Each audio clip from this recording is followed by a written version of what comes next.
আজকের এই পথসভায় দেবপাড়া বাজারে অনুষ্ঠিত আমার সম্মানিত বিশেষ অতিথিবৃন্দ এবং যাকে কেন্দ্র করে আজকের এই পথসভার আয়োজন করা হয়েছে আমাদের দিনাজপুর অঞ্চলের তথা নবীগঞ্জে একজন আলোকিত মুখ, আমার শ্রদ্ধাভাজন অভিভাবক, এই দিনাজপুর পরগনার সন্তান, বর্তমান গজদাইপুর ইউনিয়নের যিনি চেয়ারম্যান ছিলেন ইন্দ্রদুর রহমান মুকুল সাহেবের আজকের এই নির্বাচনী পথসভায় উপস্থিত সবাইকে ধন্যবাদ জানাচ্ছি। এই কারণে আজকে যারা সকাল 10টা থেকে অদ্যাবধি পর্যন্ত হেলিকপ্টার মার্কার সমর্থনে কাজ করে আজকের এই দেবপাড়া বাজারে উপস্থিত হয়েছেন, তথা এই বাজার ব্যবসায়ী বৃন্দ সহ অর্থ অঞ্চলে সম্মানিত উপস্থিতি আমার মহিমুদ্দিয়ান, আমি কথা বিলম্বিত করব না। আমরা আলোচনা করছি একটাই, আজকের যিনি প্রার্থী আপনারা জানেন তিনি ছিলেন গজদাইপুর ইউনিয়নের বর্তমান চেয়ারম্যান। আমরা লক্ষ্য করলাম এই দিনাজপুর অঞ্চলের একটা ইতিহাস আছে, এই দিনাজপুর অঞ্চলের ইতিকথা আছে। এই দিনাজপুর অঞ্চলে অনেক জ্ঞানীগুলি জন্ম ছিল, কালের বিবর্তনে মৃত্যু অনিবার্য, অনেকে আমাদের কাছ থেকে হারিয়ে গেছেন, সেটাই সত্য। যারা দিনাজপুর অঞ্চলে বসবাস করে এই হবিগঞ্জ অন্তর্ভুক্ত অঞ্চলকে দিক নির্দেশনা দিয়েছিলেন। ভাগ্যক্রমে আজ আমরা যারা নতুন প্রজন্ম, আমাদের অনাগত দিন কোথায় চলে যাচ্ছে আপনারা একবার বিবেক দিয়ে, আপনারা নীতি নৈতিকতার মধ্যে দিয়ে আপনারা অনুধাবন করেন। যারা উপজেলা নির্বাচনে অংশগ্রহণ করেছেন তাদের প্রতি আমরা সবাই শ্রদ্ধা সম্মান প্রদর্শন করি। আমি আমার দিনাজপুর অঞ্চলের প্রত্যেক নেতৃবৃন্দের প্রতি আমি বিনয়ভাবে অনুরোধ রাখবো, আজকের এই হেলিকপ্টার মার্কা আমি মনে করি আমার অঞ্চলের মার্কা। এই হেলিকপ্টার মার্কা আমি মনে করি আমার দিনাজপুর মাটি ও মা মাটির ইজ্জতের মার্কা। যে গুণীজন নেতৃত্ব দিয়ে গেছেন, আমরা লক্ষ্য করলাম 21শে নির্বাচন মে মাসে একজন নিরপেক্ষ একজন উপজেলা প্রার্থী আমরা পাই কিনা।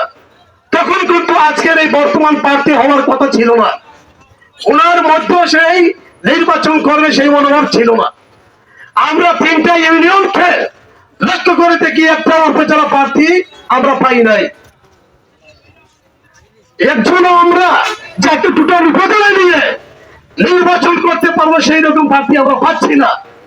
যার বিদায় এই পরগনার বয়োজ্যেষ্ঠ মহিমুদ্দিয়ানের নেতৃত্বে আজকে যাকে নির্ধারিত করা হয়েছে, যিনি হেলিকপ্টার প্রতীক নিয়ে আমাদের মধ্যে উপস্থিত হয়েছেন ইন্দ্রদুর রহমান মুকুল চাচাকে আমরা এক বাক্যে ওনাকে বলছিলাম যে আপনি পরগনার স্বার্থে, আপনি এই দিনাজপুর অঞ্চলের মা মাটির ঐক্যত রক্ষার স্বার্থে, পুনরায় একটি ঐক্য গঠন করার স্বার্থে আপনাদের অতীতের যে মহিমুদ্দিয়ান এই পরগনাকে সাজিয়ে গিয়েছিলেন, আমরা দেখতে পাচ্ছি সেটা বিলুপ্ত হয়ে যাচ্ছে।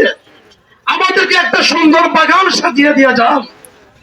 আমি সুমন উদীয়মান তরুণ, আমার এই 2.5 বছরের চেয়ারম্যানের দায়িত্বে আমি দেখতে পেলাম 65,000-এর মতন এই দিনাজপুর অঞ্চলের ভোট, কিন্তু দুঃখের বিষয় একটা সঠিক নেতৃত্ব দেওয়ার মানুষ আমরা খুঁজে পাচ্ছি না। আমাদের অভিভাবক কে হবে? আমাদের মাদ্রাসায় হয়ে আল্লাহর পরে কাছে আমরা পাবো। আপনারা লক্ষ্য করে দেখেন, আমার 10, 11, 13 এই 3টা ইউনিয়নে যারা বর্তমানে নেতৃত্ব দিচ্ছেন সম্মানিত উপজেলা তাদের পিছনে নেই। যার পিতায় আমি 10-এর চেয়ারম্যান, আপনাদের পিঠে নির্বাচিত আমি হয়েছিলাম।